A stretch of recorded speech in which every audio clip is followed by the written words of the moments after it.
Tiga. Assalamualaikum warahmatullahi wabarakatuh. Sampurasun. Kami di sini akan menjelaskan tentang tugas PHI. Dimulai dari Jaki. Perkenalkan, nama saya Muhammad Zaki Zikrullah dengan NPM 24 10069 akan menjelaskan nomor 1 dan 2. Nomor 1, definisi sumber hukum. Hukum adalah dasar atau asal dari aturan hukum yang berfungsi sebagai landasan dalam pengembangan norma-norma yang mengatur hubungan dalam masyarakat. Digunakan untuk menjamin adanya kepastian, ketertiban, dan keadilan dalam kehidupan bermasyarakat. Nomor 2-nya ada dalam arti material. Ini dulu dong, Pak. Soalnya dulu. Udah nggak apa-apa. Nah, soalnya nomor 2 itu ada jelaskan sumber hukum material dan sumber hukum formil, serta berikut contoh-contohnya masing-masing yang ada di Indonesia. Yang nomor 2 yang dalam arti material ialah sumber hukum yang berasal dari perasaan hukum setiap individu yang atau pendapat orang banyak, sehingga sumber hukum dalam arti ini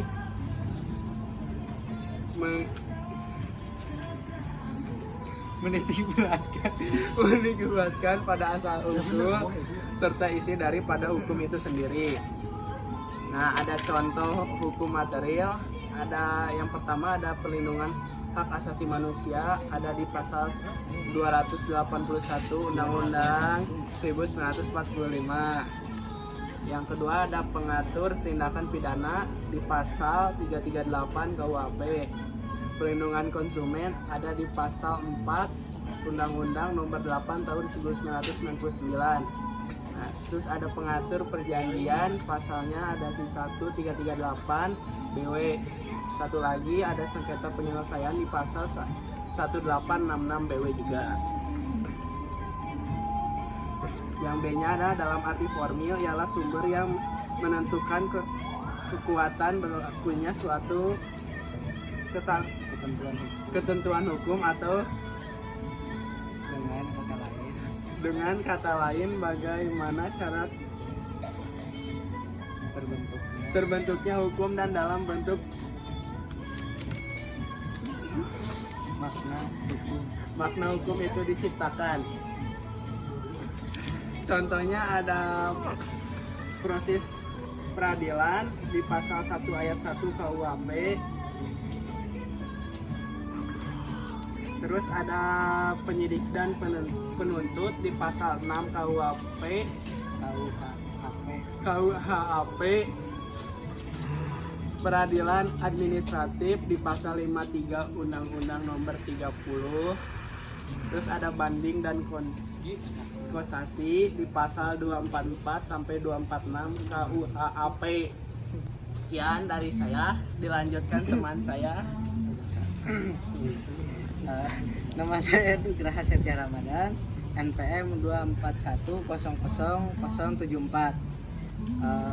Yang nomor 3, jelaskan dan berikan contoh apa yang dimaksud dengan yang A. Perundang-undangan adalah sekumpulan aturan hukum yang ditetapkan oleh lembaga yang berwenang seperti pemerintah atau parlemen untuk mengatur kehidupan masyarakat. Contohnya di Undang-Undang 1945.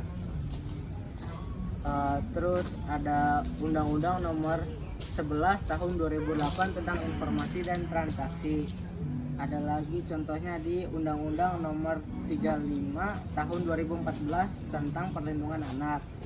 Yang B, kebiasaan. Kebiasaan adalah pola perilaku yang dilakukan secara berulang dan menjadi cara hidup individu atau kelompok.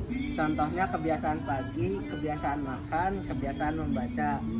Yang C, jurisprudensi adalah kumpulan putusan pengadilan yang menjadi rujukan dalam memutuskan kasus-kasus hukum. Contohnya kasus putusan Mahkamah Agung, kasus tindak pidana korupsi. Yang D, traktat adalah perjanjian internasional yang dibuat secara tertulis antara negara-negara atau organisasi internasional. Contohnya Traktat Paris 2015, perjanjian internasional mengenai perubahan iklim yang mengikat negara-negara untuk berupaya membatasi pemanasan global. Yang E, doktrin adalah suatu prinsip atau pandangan yang dipegang oleh suatu kelompok atau individu, seringkali dalam konteks hukum, politik, atau teologi. Contohnya doktrin pemisahan kekuasaan, doktrin war power, doktrin hukum internasional. Yang keempat, lanjutkan. Saya Vicky Indra dengan NPM 24/10.078 akan menjawab nomor 4. Jelaskan tujuan dan kegunaan sumber hukum di Indonesia. Tujuan dan kegunaan sumber hukum bagi hukum di Indonesia sangat penting dalam pembentukan dan penerapan hukum. Berikut penjelasannya. Yang pertama, pembentukan hukum. Sumber hukum memberikan dasar bagi pembuatan peraturan perundang-undangan yang berlaku di Indonesia. 2. Pengaturan dan penegakan hukum. Sumber hukum berfungsi untuk mengatur perilaku masyarakat dan memastikan kepastian hukum. Yang ketiga, penyelesaian sengketa. Sumber hukum menjadi acuan dalam menyelesaikan konflik atau sengketa yang muncul di masyarakat. Kegunaan sumber hukum. Yang pertama, sebagai pedoman bagi penegak hukum. Menjadi acuan bagi aparat penegak hukum seperti polisi, jaksa, dan hakim. Yang kedua, melindungi hak masyarakat. Sumber hukum berfungsi untuk melindungi hak asasi manusia. Dilanjutkan oleh sebelah saya. Baik, yang terakhir, nama saya Arjika Prasetyo Dinova Sumantri dengan NPM 24/10.071. Saya akan menjawab soal nomor 5, yaitu jelaskan mengapa sumber hukum perlu dipelajari bagi mahasiswa S1 hukum. Sumber hukum perlu dipelajari oleh mahasiswa agar kita dapat memahami tentang hukum-hukum tersebut secara lebih dalam, sehingga kita dapat menjelaskan inti dari hukum tersebut kepada pendengar dan pendengar bisa memahami dari sumber hukum tersebut. Sekian dari kelompok kami. Wassalamualaikum Assalamualaikum warahmatullahi wabarakatuh. Arigatou gozaimasu.